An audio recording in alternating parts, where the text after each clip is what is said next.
आज हम आपको समास के बारे में जानकारी देंगे। अंग्रेजी में समास को कंपाउंड कहते हैं। समास का अर्थ होता है संक्षेपीकरण या संक्षेप करने की विधि। संक्षेप का अर्थ आप समझ रहे होंगे। संक्षेप का मतलब होता है छोटा करना, किसी बड़े चीज को छोटा कर देना। तो समास का प्रयोग हम क्यों करते हैं? समास के प्रयोग से भाषा में संक्षिप्तता एवं उत्कृष्टता आती है। भाषा को संक्षिप्त करने की कला समास कहलाती है। संक्षिप्त जब हम करते हैं तो हमारी भाषा सुंदर लगने लगती है, सटीक लगती है और यह दूसरे के मन पर अच्छा प्रभाव डालती है। और जब हम बोलते हैं तो हमारी भी समय की बचत होती है, हमारे समय की बचत होती है, दूसरे के मन पर भी इसका अच्छा प्रभाव पड़ता है। देखिए, कम से कम शब्दों में अधिक से अधिक भावों एवं विचारों को व्यक्त करना भी एक कला है। इससे भाषा अलंकृत और सौंदर्यपूर्ण बन जाती है। अब कैसे सौंदर्यपूर्ण बन जाती है, कैसे अलंकृत बन जाती है, यहाँ देखिए। जैसे हम कहते हैं हमको प्रधानाध्यापक से मिलना है, ठीक है। अब देखिए, संक्षिप्त कर दिए, इसमें समास का प्रयोग हुआ है कि हमको प्रधानाध्यापक से मिलना है। अब देखिए, इसको हम बड़ा करते हैं। हमें प्रधान है जो अध्यापक, उनसे मिलना है। यह सुनने में भी अच्छा नहीं लगा, यह वाक्य सटीक भी नहीं लग रहा है। अब इसी को हम दूसरे भाषा में बोलते हैं। यहाँ सुनिए, हमें प्रधानाध्यापक से मिलना है। इसमें समास का प्रयोग हुआ है। यह सुंदर शब्दावली है और सटीक है। अब देखिए दूसरा वाक्य, हम बाजार से हवन के लिए सामग्री लाने जा रहे हैं। यह सुनने में अच्छा नहीं लगता है, श्रोता भी इससे उबाऊपन महसूस करने लगेगा। अब उसी को हम बोलते हैं हम बाजार से हवन सामग्री लाने जा रहे हैं। यह सटीक शब्दावली है, इसमें समास का प्रयोग हुआ है और इसमें हमारी समय की भी बचत होती है, भाषा भी अलंकृत और सौंदर्यपूर्ण बन जाती है। तो इस तरह से जब हम समास का प्रयोग करते हैं तो समास भाषा में चार चांद लगा देते हैं, ठीक है। तो आप समास के बारे में समझ गए होंगे। तो इसकी परिभाषा होगी कि दो या दो से अधिक शब्दों के मेल से नए शब्द बनाने की प्रक्रिया को हम समास कहते हैं। ध्यान दीजिएगा कि दो या दो से अधिक शब्दों के मेल से जब नया शब्द बनाते हैं तो उस प्रक्रिया को समास कहते हैं, विधि को समास कहते हैं, तरीका को समास कहते हैं, जो उसके बनाने का तरीका है। तो समास को आप अच्छी तरह से समझ गए होंगे। अब यहाँ देखिए, समास के भेद को जानने से पहले यहाँ पर कुछ निम्नलिखित बिंदु है, तथ्य है, जिसको कि आपको समझना आवश्यक है। देखिए यहाँ पर, जैसे पूर्व पद, उत्तर पद, समस्त पद और समास विग्रह। पूर्व पद किसे कहते हैं, उत्तर पद किसे कहते हैं, समस्त पद किसे कहते हैं, समास विग्रह किसे कहते हैं। तो जब तक आप इस निम्नलिखित बिंदु को नहीं समझिएगा तब तक आगे बढ़ना, समास विषय पर आगे जाना ठीक नहीं है। देखिए पूर्व पद, जैसे हम लिखते हैं राजदूत, यहाँ देख रहे हैं राजदूत लिखा हुआ है। इस जो पूरे लिखा हुआ है राजदूत, तो यह समस्त पद हो गया, यह सामासिक शब्द है। समस्त पद को दूसरे शब्दों में हम सामासिक शब्द भी कहते हैं। तो राजदूत मिला हुआ है, अलग नहीं है, यह समस्त पद हो गया, ठीक है। अब यहाँ देखिए, इसको हम राउंड कर रहे हैं, गोल कर रहे हैं।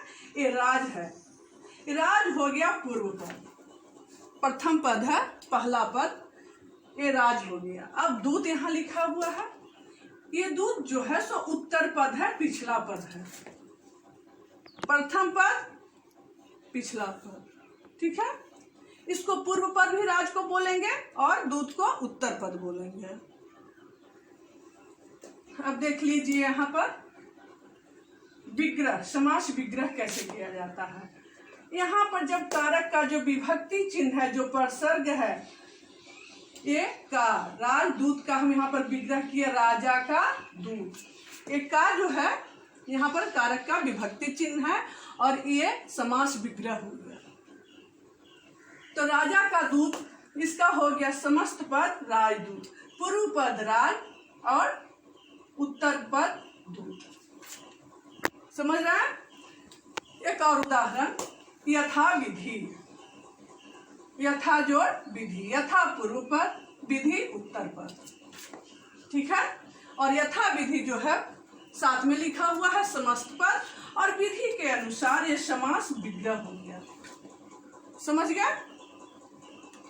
तो अब हम आगे बढ़ते हैं, समास के भेदों के बारे में बताएंगे।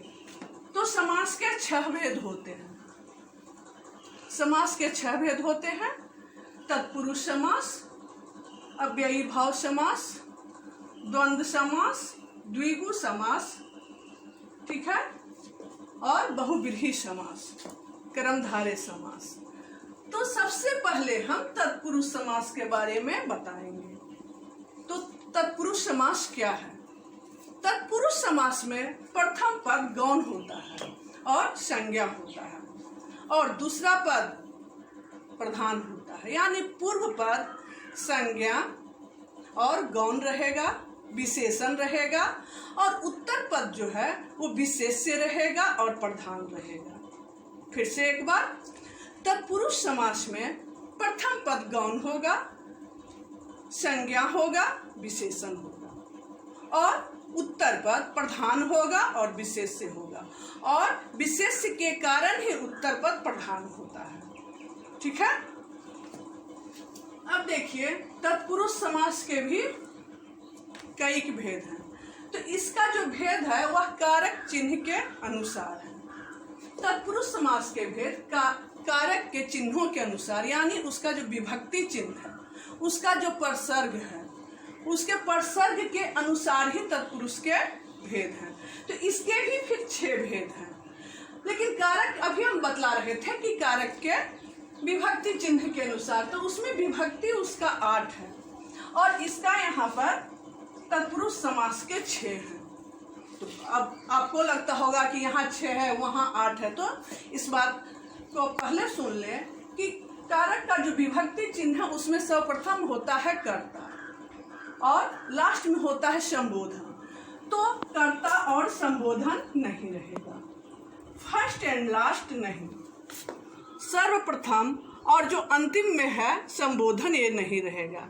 अगर कभी आप भूल जाएं कि इसमें से कारक का विभक्ति चिन्ह 8 है और इसमें 6 है, तो पता नहीं वो 2 कौन इसमें से है जो कि नहीं है, तो इसके लिए आपका अच्छा तरीका है कि फर्स्ट एंड लास्ट इसमें नहीं है, सर्वप्रथम कर्ता नहीं है और संबोधन नहीं है, बाकी के जो बीच के 6 हैं ये हैं। तो उसमें कौन कौन है? कर्म, करण, संप्रदान, अपादान, संबंध, अधिकरण। ठीक है। तो अब हम सबसे पहले कर्म तत्पुरुष के बारे में बतलाएंगे। जैसे देख लीजिए कि यहाँ पर कर्म तत्पुरुष का विभक्ति चिन्ह, कर्म तत्पुरुष का प्रसर्ग को होता है। जैसे कि हम बोलते हैं शरणागत, तो शरणागत इसका विभक्ति चिन्ह क्या हो जाएगा? अगर हम समास का विग्रह कर दें, समस्त पद को तोड़ दें और समास का विग्रह कर देते हैं, तब इसका विभक्ति चिन्ह आता है को। ठीक है। शरण को आगत, शरणागत, शरण को आगत।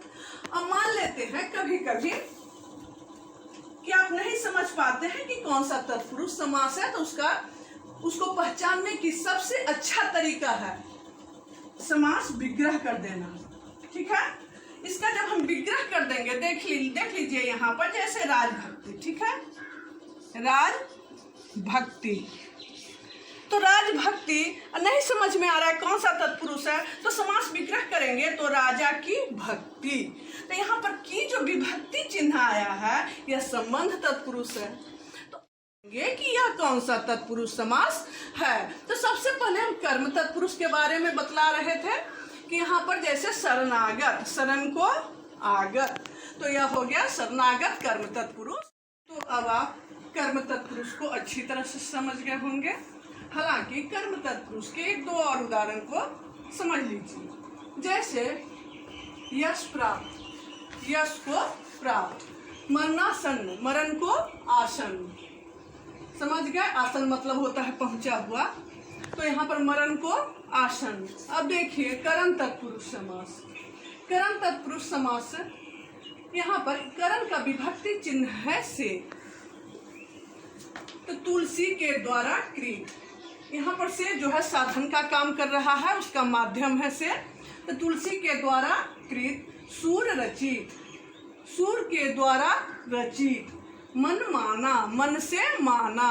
तो यहाँ पर से याद रखना है, माध्यम है, द्वारा, ये सब साधन का काम कर रहा है, से इसका विभक्ति चिन्ह है, तो हस्त लिखित, हस्त से लिखित, तुलसी कृत, तुलसी के द्वारा कृत, सूर रचित, सूर के द्वारा रचित, मन से माना। इसको आप अच्छी तरह से समझ गए होंगे। अब देखिए यहाँ संप्रदान। संप्रदान यहाँ पर जो है तत्पुरुष समास, यज्ञशाला। यहाँ पर क्या है? यज्ञ के लिए शाला, इसका विभक्ति चिन्ह है के लिए और को। ठीक है। अब देखिए यहाँ पर आपादान तत्पुरुष समास। याद रखिएगा करण और आपादान का दोनों का विभक्ति चिन्ह से होता है।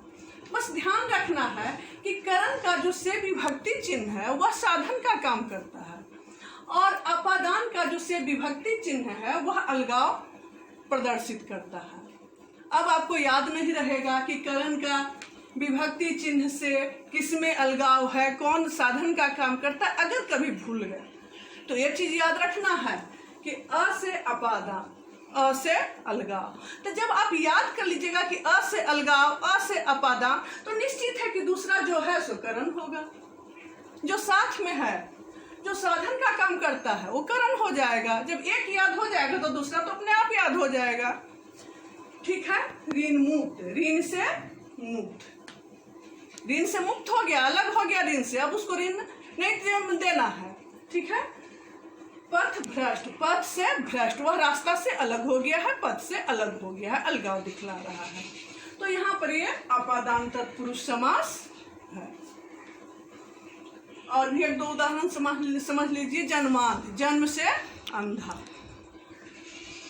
अब यहाँ पर है संबंध तत्पुरुष समास। संबंध तत्पुरुष समास को अच्छी तरह से समझ लीजिए। इसका विभक्ति चिन्ह होता है काके की, काके की। तो इसका हो गया जैसे गंगा तट, गंगा का तट। ठीक है। अब देख लीजिए का के बाद के, यहाँ पर आज्ञानुसार, आज्ञा के अनुसार, गंगा का तट, आज्ञा के अनुसार, गंगा तट, आज्ञा अनुसार। समझ रहे हैं? अब देख लीजिए राजभक्ति, राजा की भक्ति, काके की, तीनों का हो गया। अब देख लीजिए अधिकरण, अधिकरण तत्पुरुष समास का विभक्ति चिन्ह है में और पर।